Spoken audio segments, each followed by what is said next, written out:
이 지금 시편 7편을 보시면은 표제가 다윗의 시가욘이라고 이렇게 표제에 적혀져 있습니다. 그러니까 시가욘이라는 이 말은 히브리어입니다. 근데 이 의미는 무슨 뜻이냐 하면은 비틀거리다라는 것이고 방황하다, 요동치다라는 이런 말입니다. 그러니까 이것을 우리들의 현대적인 의미 속에서 생각하면은 너무나 충격을 받아갖고 정신적으로 이 충격이 가시지 않아갖고 그리고 그것이 우리가 한국 사람으로 표현하면은 막 화병 같은 게 생겨서 너무나 내 마음이 요동치고 정신적으로도 막 갈팡질팡하고 있는 이러한 상태에서 지금 이 시를 지었다라는 것입니다. 그래서 이 시가연이라는 것이 아주 극심한 정신적 충격 속에서 감정이 격렬하게 요동치는 이런 상태에서 부른 사실은 슬픔의 노래입니다. 슬픔의 노래. 그래서 이런 것들 속에서 사실은 시편이 오늘 정신적으로나 마음적으로 많이 어려워지고 힘든 사람들에게 이 시편 특별히 이 다윗의 앞부분에서부터 시작하는 이 다윗의 시는 상당히 공감을 갖게 하고 그리고는 새로운 길과 용기를 주는 그런 시편입니다. 다윗도 이랬구나. 다윗도 사실은 지금의 전문적인 용어를 쓰지 않아서 그렇지 참 우리와 별반 다름이 없는 상황에 있었구나라는 것을 알게 됩니다. 그런데 그 다음 말에도 보니까 이렇게 되어져 있습니다. 베냐민 구시의 말에 따라 여호와께 드린 노래다라고 말합니다. 그러니까 이 베냐민 사람 이 구시의 말에 따라 여호와께 부른 노래라는 것은 구시가 어떤 말을 해서 도대체 이 다윗이 정신적으로 심적으로 충격을 받게 되었는지 정확하게 이렇다라고 말하지는 않습니다. 그렇지만 우리가 짐작해 볼 수 있는 것이 오늘 뒤에 보시면은 3절서부터 4절 속에서 이 두 구절 속에서 나오게 됩니다. 그래서 3절에 보면은 여호와 내 하나님이여 내가 이런 일을 행하였거나 행하지 않았는데 이런 일을 행했다라고 모함을 하고 중상모략을 하는 그런 말들이 난무해서 그게 이 다윗에게 충격으로 다가온 것입니다. 그리고 내가 이런 일을 행하였거나 이런 일이 어떤 일이냐 그거를 4절에서 말합니다. 이런 일을 4절에 있는 이런 일을 내가 행했다라고 이렇게 소문을 내고 이런 말들로다가 내 마음을 휘어파고 있는 이런 모습인데 제가 정말 이렇게 했습니까? 라고 하는 것이고요. 그 다음에 또 두 번째가 내 손에 죄악이 있다라고 합니다. 그러니까 3절에 두 개를 말하는 거죠. 4절에서 말하는 이런 일을 했다고 합니다. 그리고 내게 이런 죄악이 있다라고 말합니다. 이렇게 우리가 3절을 가지고 볼 때 구시가 한 말은 이런 중상모략과 거짓의 고소로다가 거짓 고소로다가 무고한 것이죠. 죄가 없는데도 그걸 가지고 이런 법정 앞에 세우는 이러한 것들을 함으로 말미암아 상당히 힘들어하는 걸 보게 됩니다. 그랬을 때 도대체 뭐를 했다라고 하느냐? 오늘 4절에 보면은 이렇게 말합니다. 화친한 자를 악으로 갚았거나 화친한 자가 누구냐 하면은 바로 다윗을 평화롭게 지낼 수 있게 했었던 은인을 누구라고 보느냐 하면은 사울이라고 보는 것입니다. 근데 사울은 사실은 그렇지 않았죠. 사울이 얼마나 힘들겠습니까? 그런데 은혜를 베푼 이 사울 왕에게 배신하고 사울을 갖다가 오히려 더 해하려고 하고 사울의 등 뒤에 칼을 꽂았다 해서 이렇게 화친한 자를 악으로 갚았다. 이게 반대의 말을 지금 하고 있는 것입니다. 이렇게 반대의 말을 하고 그 다음에 까닭 없이 빼앗았다라고 하면서 아무런 정당한 이유 없이 다윗은 사람의 재산이나 영토 특별히 까닭 없이 이 사울의 왕권을 강제로 빼앗으려고 한 자이다라고 이렇게 말을 합니다.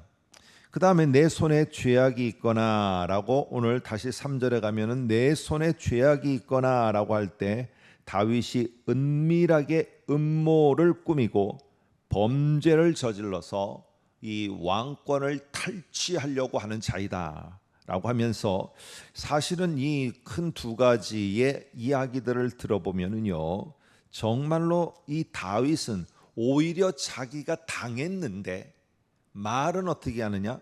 자기가 그 사람을 해하려고 했다라고 이렇게 판단을 하며 그를 세우고 있는 것입니다.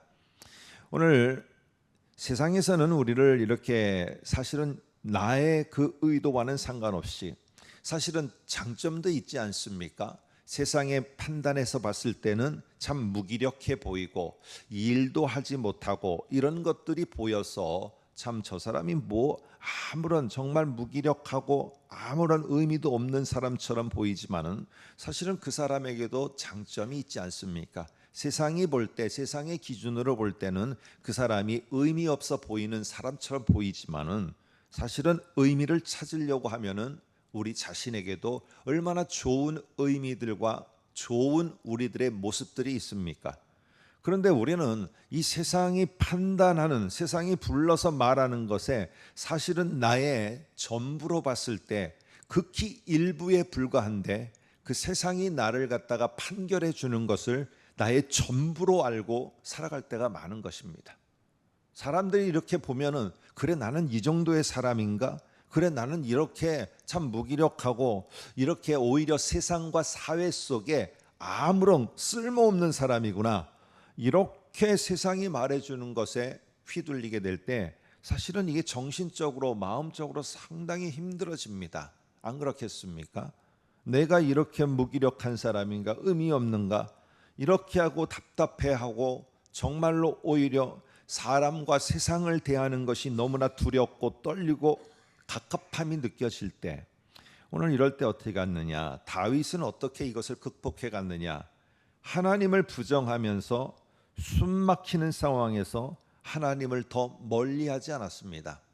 그래, 내가 이렇게 세상이 나를 그렇게 본다 한들 그러면은 내가 갈 수 있는 것은 세상이 자꾸 쪼이고 해서 나를 코너로 몰아가서 골방으로 몰아가니까 그래 골방에서 내 심령은 문드러지고 내 마음은 괴롭고 내 막 머리는 복잡하고 어렵지만은 그러나 내가 이렇게 골방으로 몰려가니까 내가 골방으로 몰려가서 가야 할 곳은 딱 한 곳밖에 없구나. 정말 한 곳밖에 없구나. 내가 이 땅에서 사는 동안 그 한 곳이 어디냐? 1절을 한번 보겠습니다. 여호와 내 하나님이여 내가 주께 피하오니 라고 이렇게 말하고 있습니다. 여러분 오직 이러한 상황 가운데서 다윗은 몰려갔지만은 나는 여기가 이 골방 어두컴컴한 데서 내가 더 이상 누구를 만날 수도 없고 세상에서 어떤 것도 할 수 없는 이게 나의 모습이라고 절망하며 있는 게 아니라 그 골방이 주께 피하는 자리가 되었습니다. 주께 피하는 자리가. 근데 우리는 여기서 언뜻 보면은 이게 주께 피하다라고 그러니까 동굴과 같은 피난처, 여호와 하나님은 나의 피난처시요 이런 말에 익숙하다 보니까 피난처 대신은 하나님께 피했다라고 이렇게 생각을 합니다. 그런데 오늘 뒤에 나오는 이야기들을 보고 굿이라는 사람이 만일에 4절에 이런 내용으로다가 말했다면은 이 굿이는 이 다윗을 쓸모없고 반역죄를 저지른 자이다 해서 반역죄를 저지른 다윗을 법정에 세우는 것입니다. 이 법정에 세우는 이때 다윗이 코너로 몰리면서 그 주께 피합니다라고 했을 때 그것은 다윗이 단순히 하나님을 피난처 정도로 나 좀 숨겨주십시오라고 하며 나를 보호해 주십시오라고 하는 게 아니고 오늘 이 다윗은 이 세상의 모든 판단과 판결 이 세상의 법정과 같은 모든 사람들은 나를 그렇게 지목해서 너의 죄목은 이것이다. 너의 무능함은 이것이다. 너의 부족함은 이것이다. 나를 이렇게 판결해 버렸어요. 완전히 판결해 버린 겁니다. 이렇게 꽝꽝 두들기면서 너는 이런 자 하고 꼭 징역 맹년 하고 딱 언도를 판사가 내린 것처럼 판결을 내린 것입니다. 이게 너무 힘들고 괴로운 거예요. 그러다 보니까 오늘 이 자신을 갖다가 다윗은 어디로다가 옮겨가느냐? 바로 하나님의 법정으로 하나님 심판관 앞으로다가 자기 자신을 돌려가는 것입니다. 이때 오늘 쓴 표현이 주께 피하나이다. 오늘 이 다윗이 피하는 것은 동굴이나 그냥 피난처가 아니라 하나님의 법정 앞에 서게 된 것입니다. 하나님이 나를 판단해 주십시오. 하나님이 내가 정말 그런 자인지, 내가 쓸모없고 가치없고 의미 없는 자인지 세상이 그렇게 판단을 하고 나를 갖다가 그렇게 판결해 버리는데 내가 세상에서는 도대체 이 판결을 갖고 어찌 살 수 없습니다. 하나님은 나를 어떻게 판결하시렵니까? 하고 하나님 법정 앞에 재판석 앞에 이 자기 자신을 세우는 것이 주께 피하나이다입니다. 아니 그게 아니고 피난처가 아니고 그렇다는 이 하나님의 법정, 하나님의 심판 앞에 세웠다는 것이 우리가 좀 납득이 됩니까? 7절을 한번 보겠습니다. 한번 같이 한번 읽어볼까요? 아침이지만 한번 같이 읽겠습니다. 시작. 민족들의 모임이 주를 두르게 하시고 그 높은 자리에 돌아오소서 했을 때 이 높은 자리가 왕의 자리고 왕이 판결을 하는 그 자리로다가 오늘 이 부르고 있는 것을 보게 됩니다. 8절도 한번 읽어볼까요? 시작. 여호와께서 만민에게 심판을 하시오니 여호와여 나의 의와 나의 성실함을 따라 나를 심판하소서라고 말합니다. 이게 그래서 오늘 우리 모두에게는 사실은 이런 세상이 나를 이런 모양 저런 모양 나의 외형적인 모습을 갖고 나를 고소하고 나를 판결해 버릴 때 우리는 거기에 다 무너지면 안 되는 것입니다. 내가 정말 어떤 자이고 내가 어떠한 사람이고 하나님이 나를 어떻게 보시는지 내 자신을 하나님의 법정에서 하나님 앞에 나를 판단해 주시옵소서. 내가 하나님 앞에도 이렇게 쓸모없는 자입니까? 내가 하나님 앞에서도 가치가 없는 자입니까? 내가 하나님 앞에서 하나님이 나를 위해 십자가에 죽으신 나의 존재가 정말로 이 세상 사람들이 판결해 주는 것처럼 이런 존재입니까? 하나님이 나를 새롭게 판단해 주십시오 라고 하면서 다윗은 오늘 하나님께 판단을 맡깁니다. 여러분 우리도 마찬가지입니다. 정확하게 판결해 주시고 정확하게 판단을 해 주실 분은 오직 하나님밖에 없습니다. 이렇게 말과 여러 가지 상황으로 몰아가는데 하나님의 법정에서 하나님의 판결을 받으려고 합니다. 그럴 때 어떻게 판결이 되었는가? 오늘 그의 마지막 고백을 보면은 알 수가 있습니다. 나는 쓸모없구나. 나는 가치가 없구나. 역시 하나님도 나를 포기하신 것이구나. 이렇게 판결을 받았을까요? 그렇다면 오늘 이 17절의 고백이 나오지 않았을 것입니다. 그는 새롭게 하나님이 자신을 여겨주심을 알게 되었고 당신이 나를 어떻게 여겨주시는지에 대한 확신을 갖게 되니까 17절의 고백을 할 수 있었던 것입니다. 함께 읽겠습니다. 내가 여호와께 그의 의를 따라 감사하며 지존하신 여호와의 이름을 찬양하리로다 하며 이 자신의 마지막 고백, 그래 하나님이 나를 이렇게 판단해 주시는구나. 역시 하나님께서는 나를 이렇게 보시는구나.